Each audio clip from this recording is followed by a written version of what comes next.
বিছানায় তারাই যায় যাদের কাজ করার যোগ্যতা নেই, এজন্যই বিছানায় যায়, এটা তাদের কাজের যোগ্যতা, তারা এটাই পারে, এটাই ভালো পারে, সো ওই পারফরমেন্সটাই তারা বিছানায় করে অ্যান্ড নায়িকা হয়। রুবিনা আলমগীর চলচ্চিত্র অভিনেত্রী। কি নিয়ে ব্যস্ততা? ব্যস্ততা চলছে সিনেমা নিয়ে। আমার দুটো সিনেমা এখন মুক্তির অপেক্ষায়, একটি হচ্ছে পাহাড়ি মেয়ে, আরেকটি হচ্ছে আজান। আমার 5টি মিউজিক ভিডিওর হচ্ছে কাজ চলছে, আমি নিজ কণ্ঠে গেয়েছি। এই তো আপাতত এই নিয়ে ব্যস্ততা।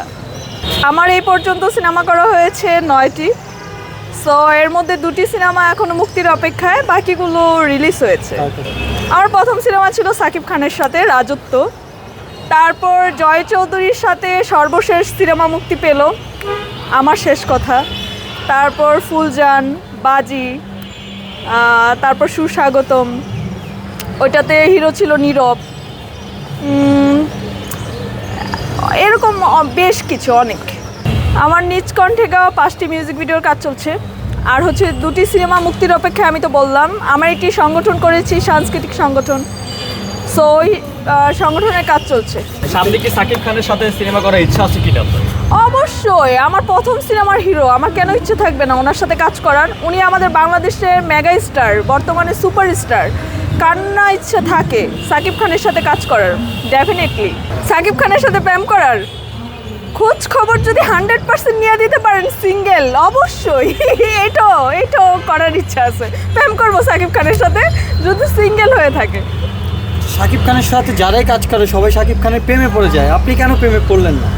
তখন ছোট ছিলাম, এজন্য প্রেমে পড়িনি, বাট এই বয়সটা থাকলে তখন 100% প্রেমে পড়তাম।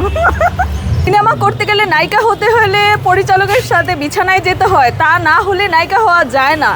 এই কথার সাথে আমি একমত নই, কারণ সবাই বিছানায় যায় না, বিছানায় তারাই যায় যাদের কাজ করার যোগ্যতা নেই, এজন্যই বিছানায় যায়, এটা তাদের কাজের যোগ্যতা, তারা এটাই পারে, এটাই ভালো পারে, সো ওই পারফরমেন্সটাই তারা বিছানায় করে অ্যান্ড নায়িকা হয়। ছোটো থেকে কাজ করছি, শিশু শিল্পী হয়ে এসেছি, তো এজন্য প্রস্তাবটা পাইনি, বাট এখন যদি আসতাম পেতাম। আর সব পরিচালক কি খারাপ কথা বলে নাকি? হাতে গোনা কিছু দুষ্ট পরিচালক বলে, সবাই বলে না।